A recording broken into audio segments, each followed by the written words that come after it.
Tonight, the Baltimore City Youth Fund is responding to our reporting about a taxpayer-funded trip sending dozens of local activists to Alabama. Fox 45's Jeff Abel joins us live with why the group says the trip was essential, as others say that it might have been a waste of money. Jeff.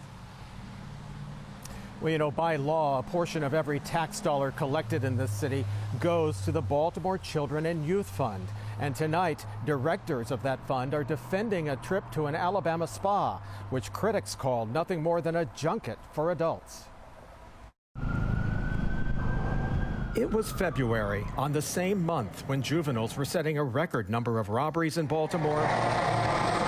Juvenile leaders were setting off on a tax-paid trip to an Alabama spa. 100 activists and community leaders jetted to Montgomery, where they settled into a 4-star hotel and spa. Here, they relaxed with yoga, visited the local Legacy Museum, and attended sessions centered around racial justice and youth organizations. All of it paid for by tax dollars at the Baltimore Children and Youth Fund.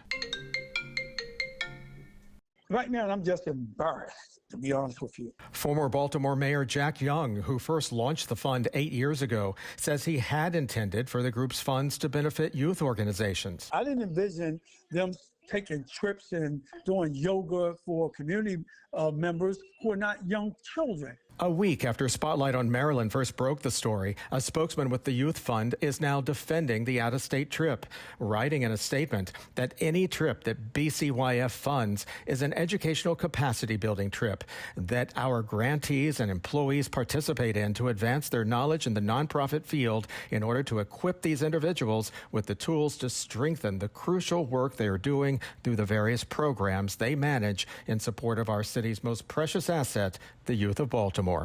If they really wanted to help the youth in Baltimore City, they should have stayed in Baltimore City. It's still unclear exactly how much the Alabama trip cost city taxpayers, but taxpayer advocate David Williams is calling for an independent audit. There needs to be a deep dive on the expenses.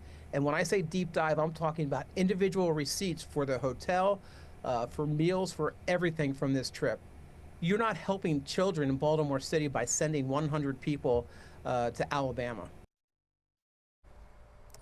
Well, because that fund is set up as a nonprofit, it is not required to undergo routine performance audits by the city of Baltimore. We're live tonight. Jeff Abel, Fox 45 News. I'm Kai Jackson. Thank you for watching. Here's another video to watch. Also, please take a moment to subscribe to our channel.